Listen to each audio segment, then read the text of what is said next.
ऐसी कुछ बात नहीं भाई, लेकिन संघर्ष ही हमने स्वयं ही चुनाव किया है संघर्ष का।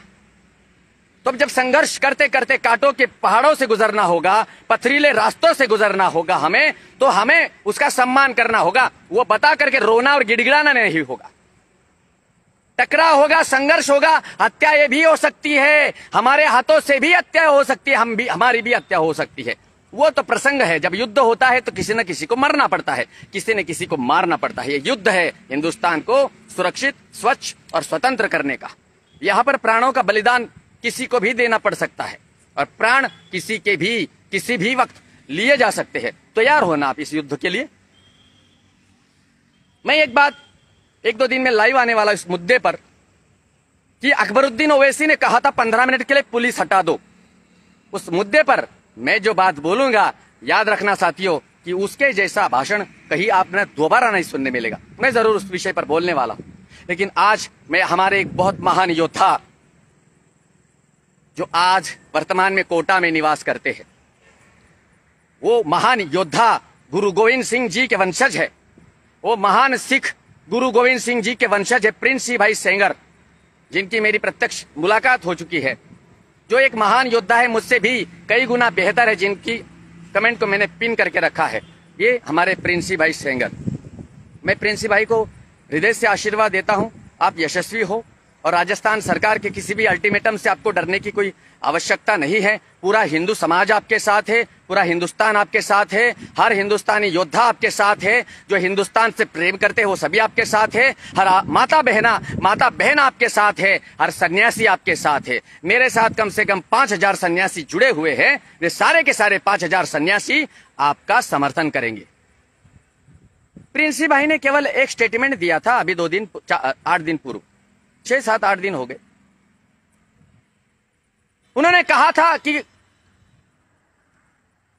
उनके ही मुंह से आप सुनना, उन्होंने बस इतना ही कहा था कि परिस्थिति बड़ी विकट है और हर व्यक्ति को शस्त्र धारण करना चाहिए। इनमें इतनी बड़ी पीड़ा होती है कि एक योद्धा अगर एक बात कहता है कि शस्त्र धारण करना चाहिए, उन्होंने ये नहीं कहा कि किसी की हत्या कर दो।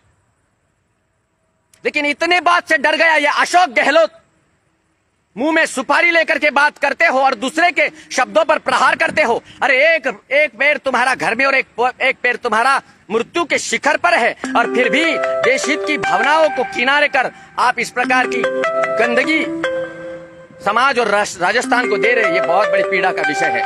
अंत जरूर होता है, बुराई का अंत। ये कौन कॉल कर रहा है बीच में? मैं प्रिंस भाई,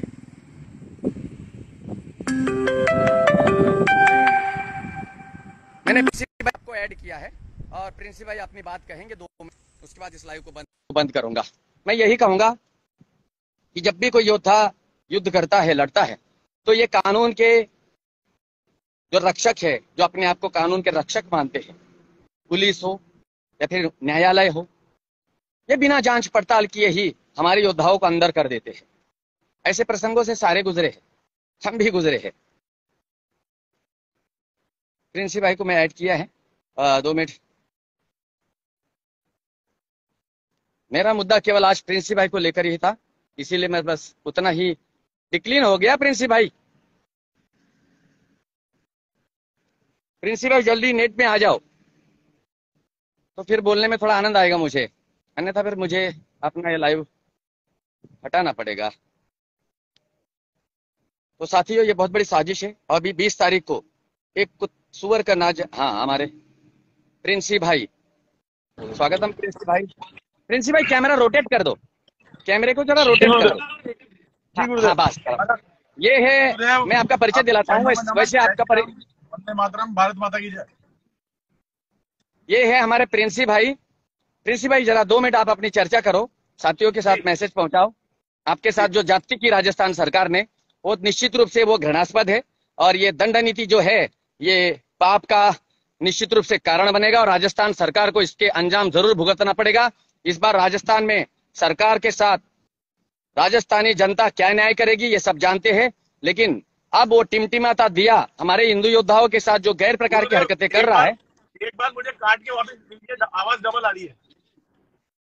आप है ना, मैं आपको ऐड करता हूं वापस। आप है ना, आवाज डबल आ रही है। हाँ कैमरे को रोटेट कर देना। जी जी। तो ये है हमारे प्रिंसी भाई, आप उनका थोड़ा दर्द जान लीजिएगा, कहीं मत जाइएगा, 2-5 मिनट के लिए उनकी बात सुन लीजिएगा। बहुत दबंग व्यक्ति है, हिंदू हित के लिए रोज कार्य करता है, गालियां खाता है, समाज साथ देती नहीं है, अड़ोस पड़ोस के संगठन तक साथ खड़े नहीं होते, बड़े बड़े संगठन है, बड़ी बड़ी बातें करते हैं, अरे हम तो आपके साथ है।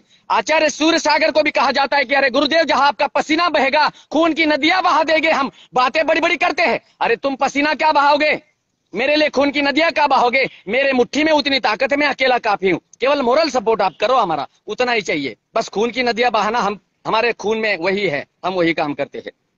एक मिनट यार, प्रिंस भाई कमेंट करो, ये क्या हो रहा है।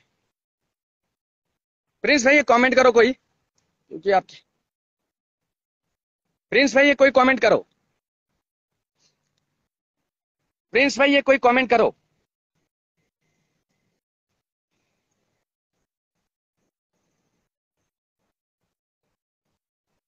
हाँ मैंने जोड़ा है, 5 मिनट हमारे प्रिंस भाई बात करेंगे। साथियों जरूर उनकी आवाज सुनना, हर योद्धा की मदद करना हमारा धर्म है, हर योद्धा के साथ खड़ा होना हमारा कर्तव्य है। प्रिंस भाई अभी अपनी बात कहिए आप, क्योंकि कभी भी लाइव डिस्कनेक्ट हो सकती है, क्योंकि जी। ये रिपोर्ट मारने वाले यही कर रहे हैं, हिजड़े जैसे नृत्य कर रहे हैं। लाइव कोई फर्क डिस्कनेक्ट हो गया, अपनी बात गुरुदेव, कोई फर्क नहीं पड़ता इनकी एड़े चालो सबने को। और मुझे जिस तरीके से गुरुदेव बिना गलती के उठाया गया था, मतलब हाँ ऐसे कोई बहुत बड़ा क्रिमिनल होता, आतंकवादी होता है ना, मुझे मेरी ऐसी पूरी बिल्डिंग घेर के मुझे 20 से 25 पुलिस वालों ने उठाया था। सिर्फ मेरी गलती इतनी सी थी, मैंने सीआई साहब को फोन नहीं उठाया कि उस समय मैं नहा रहा था। तो मैंने हाँ सीआई साहब को बोला भी था, मैंने सीआई साहब नहा रहा हूँ, और आपने भेज दिया। मैं खुद जब थाने जाने को तैयार था, मतलब गुरुदेव हाँ फ्रीडम ऑफ स्पीच के नाम पर हिंदू नील बटा सन्नाटा है। आपके पास कोई अधिकार नहीं कि आप एक शब्द बोल लो। अगर आप एक शब्द किसी के हित में बोल देते हो ना गुरुदेव, आप उस वीडियो को दोबारा सुनना एक बार।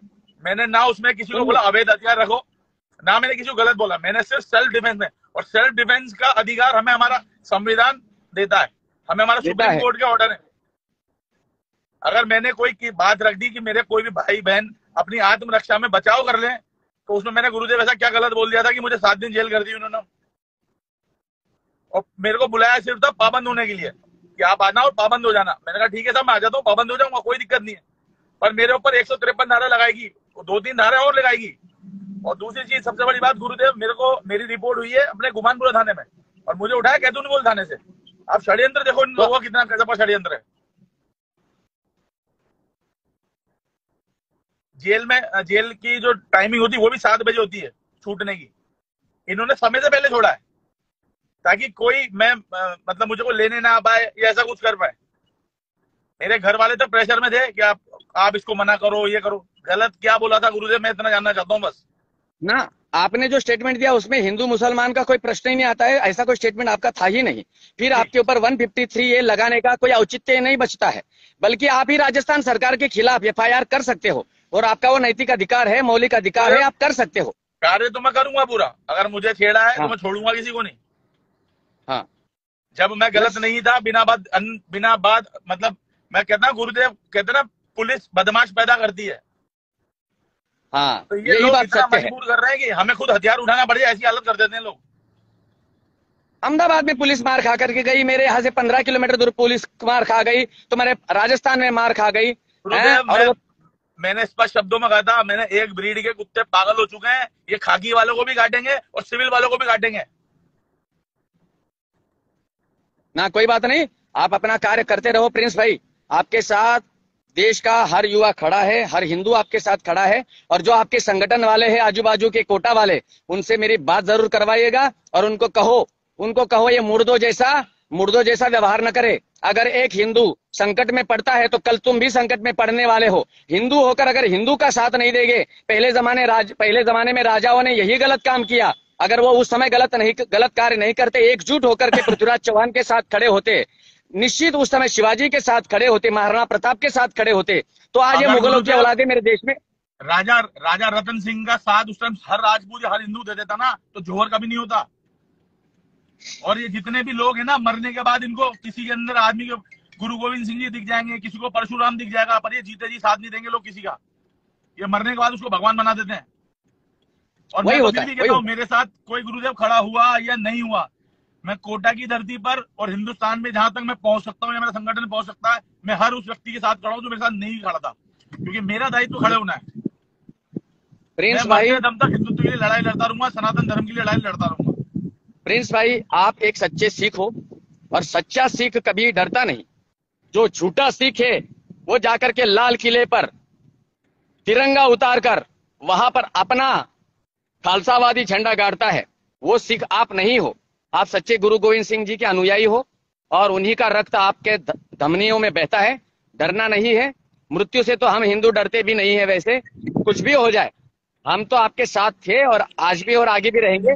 और किसी की सहायता मत मांगो, ईश्वर के अलावा किसी के सामने सर नहीं झुकाना है आपको।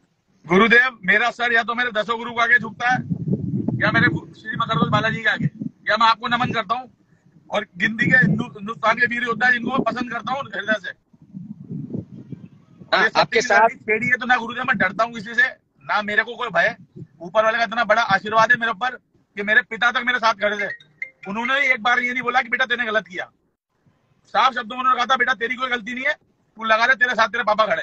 और जहां मेरे पिताजी खड़े ना, तो मैं वहां किसी से, दुनिया के किसी से भी लड़ सकता हूँ। मैं जानता हूँ ना, मैं जानता हूँ, मिल चुका हूँ आपके पापा से भी, मैं जानता हूँ। बहुत अच्छा है कि आप लोग सच्चे देशभक्त हो और इसीलिए मुझे आपके ऊपर बहुत अभिमान। इसीलिए मैं आपके लिए थोड़ा सा, मैंने सोचा कि आपके लिए थोड़ी सी बात कहूँ। हमारे साथियों को, बहुत सारे लोगों को पता नहीं होती है कुछ कुछ बातें। मुझे खुद 2 दिन तक नहीं पता था ये बात कि आपके साथ में ये घटना घटी, क्योंकि बहुत सारी बातों को छिपा दिया जाता है। प्रिंसी भाई, आपका चिपक गए हो। तो साथियों, जब तक लाइन में नहीं आते हमारे प्रिंसी भाई, मैं अपनी बात कहता हूँ वापस। 14वीं का चांद हो या आफताब हो, जो भी हो तुम खुदा की कसम लाजवाब हो। ये शब्द किसके और किसके लिए है आप बेहतर तरीके से जानते हैं। इसकी व्याख्या मैं आने वाली पूर्णिमा की रात्रि को करना चाहूंगा। अगर उस समय में साधना में मैं न रहूं और मैं अगर विहार कर रहा हूं, विचरण कर रहा हूं जंगलों में इस पूर्णिमा की रात्रि को, तो मैं निश्चित रूप से आपको 14वीं का चांद हो या आफताब हो, इसका मजेदार किस्सा मैं आपको सुनाना चाहूंगा। और मैं आप सभी को यही कहूंगा, अगर आप में लड़ने का सामर्थ्य नहीं है तो कमेंट करके मनोबल बढ़ाइए उन लोगों का जो युद्ध कर रहे हैं आपके लिए, आपके परिवार।